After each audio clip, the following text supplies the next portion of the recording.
Well, hello everyone, it's Rita Nurmaliza and welcome back to my channel.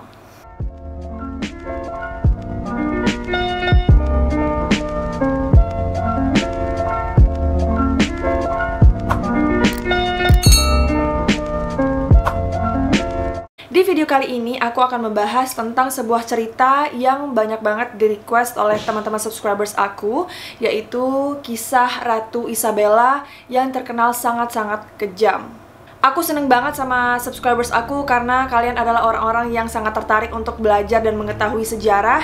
So, buat kalian yang pengen tahu seperti apa kisah Ratu Isabella ini, make sure to keep on watching. Yang baru di channel aku, selamat datang. Jangan lupa di subscribe dan juga turn on post notification karena aku akan sering update video yang seru-seru, yang informatif, edukatif, dan juga pokoknya bakal menghibur kalian.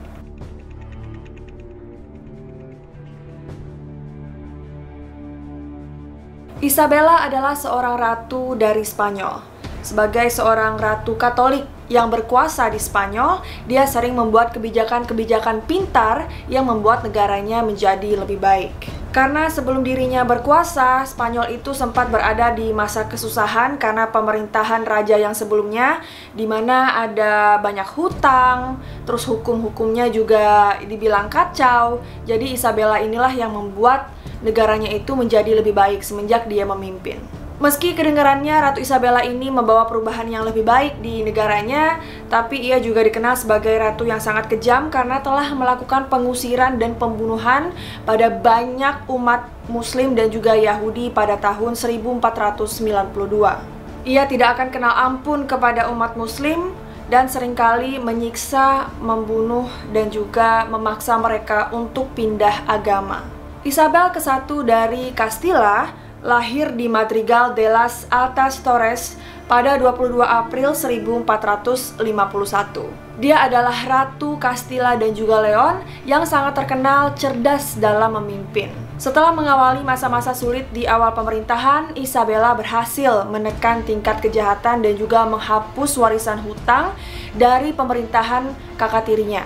Ia diberi gelar penguasa Katolik karena telah berhasil melindungi agama Katolik di kerajaan mereka. Seperti diselesaikannya Reconquista dengan mengalahkan Sultan Granada yaitu Sultan Muhammad dan juga melakukan pengusiran umat Muslim dan juga Yahudi dari Spanyol. Nah, penting untuk kita ketahui ya dalam cerita kali ini, Reconquista itu adalah proses ketika kaum Kristen merebut kembali wilayah Spanyol dari kaum Muslim, yang prosesnya berlangsung selama kira-kira 800 tahun.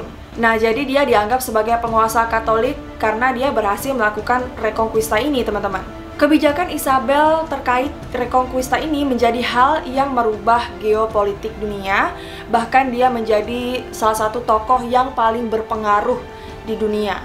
Nah, sebelum adanya Reconquista ini, peradaban Andalusia di kawasan pesisir Iberia merupakan masa puncak peradaban pengetahuan dalam tradisi Islam dan Eropa pada abad pertengahan. Selama 7 abad lebih, peradaban Islam Andalusia ini telah menyumbangkan kepada dunia kemajuan dalam berbagai ilmu pengetahuan, kebudayaan, serta aspek-aspek keislaman. Bisa dibilang bahwa saat itu Andalusia ini adalah pusat kebudayaan Islam dan ilmu pengetahuan yang tiada tandingannya setelah Konstantinopel dan juga Baghdad.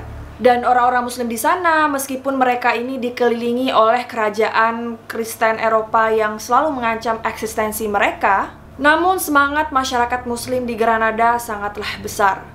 Mereka berjuang dengan penuh keberanian. Granada sebenarnya sempat menghindarkan diri dari penaklukan kerajaan-kerajaan Eropa. Setelah jatuhnya kerajaan-kerajaan Islam lain di sana, Granada menyepakati sebuah perjanjian dengan kerajaan Castilla yang merupakan salah satu kerajaan terkuat di Eropa. Perjanjian tersebut berisikan kesediaan dan juga ketundukan Granada untuk membayarkan upeti atau semacam pajak berupa emas kepada kerajaan Castilla setiap tahunnya. Nah, sebagai gantinya, kalau Granada ini tunduk untuk membayar pajak berupa emas setiap tahunnya kepada kerajaan Castilla, maka Castilla ini akan menjamin kemerdekaan dan juga membiarkan kerajaan Granada dan Castilla ini hidup berdampingan. Namun suatu hari, Sultan Muhammad yang menguasai Granada mendapatkan surat dari Raja Ferdinand dan juga Ratu Isabella untuk menyerahkan Granada ke wilayah kekuasaannya. Sang Sultan pun terkejut akan permintaan Raja Ferdinand dan juga Ratu Isabella ini, karena mereka kan sudah sepakat dan sudah melakukan perjanjian ya, dimana kalau Sultan Muhammad bayar pajak setiap tahun ya mereka akan berdampingan, akan damai-damai aja. Tapi akhirnya Sultan Muhammad pun sadar bahwa selama ini ia hanya dimanfaatkan saja. Dan ternyata janji yang diberikan oleh Raja Ferdinand dan Ratu Isabella ini adalah janji busuk. Sultan Muhammad pun berusaha untuk menggalang kekuatan dengan bersekutu bersama prajurit Islam Turki Utsmani untuk bersama-sama memerangi kekuatan Kristen Eropa. Namun bantuan yang diharapkan oleh Sultan Muhammad ini tidak sesuai dengan harapannya, karena kerajaan Turki Utsmani hanya mengirimkan sekelompok kecil bantuan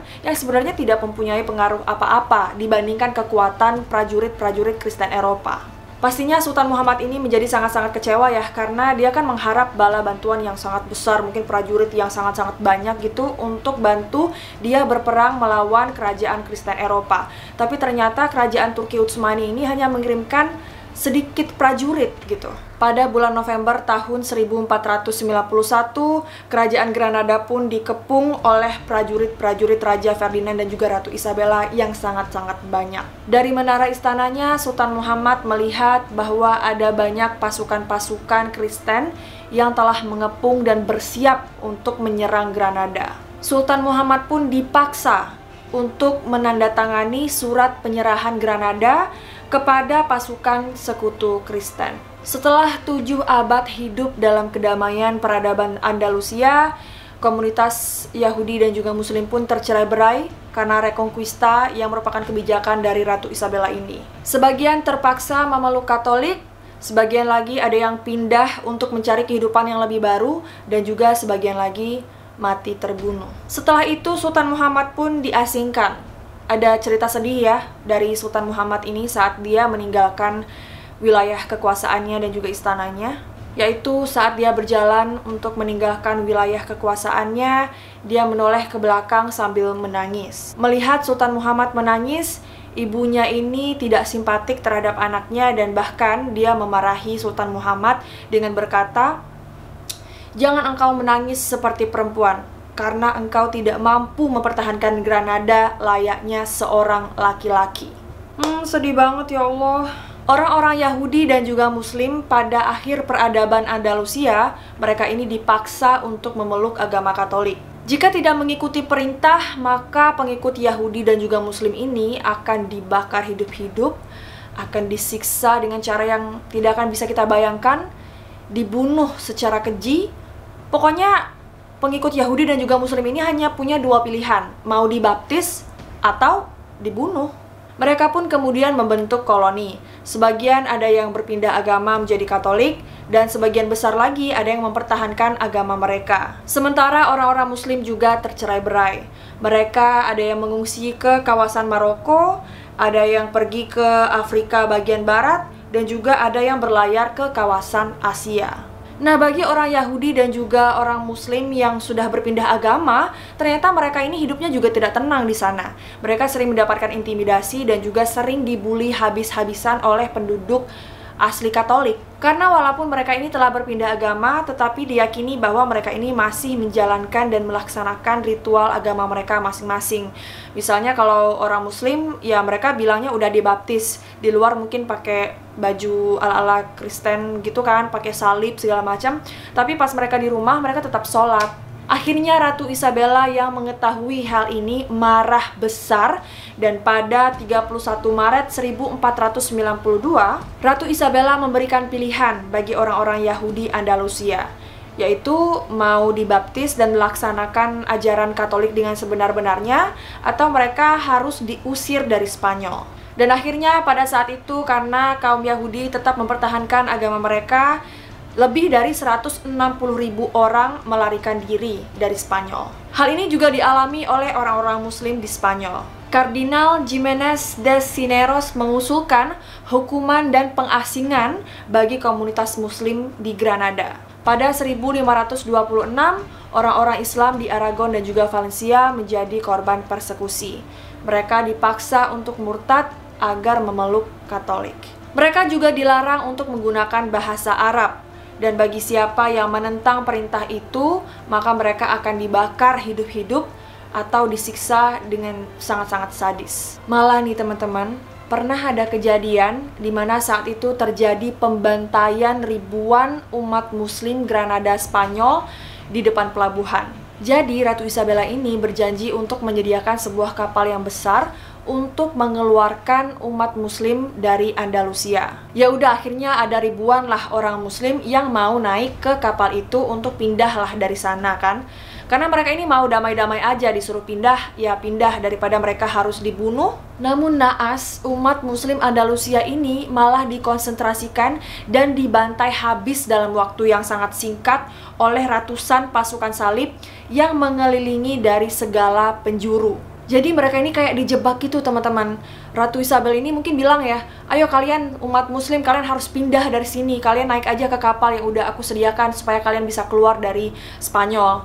Terus setelah mereka udah sampai di pelabuhan, ternyata mereka malah dikepung dan mereka malah dibantai. Dan sedihnya lagi, kebanyakan dari mereka ini terdiri atas perempuan dan juga anak-anak yang masih kecil. Jerit tangis dan takbir pun membahana, seluruh umat Muslim Spanyol di pelabuhan saat itu habis dibunuh dengan kejam.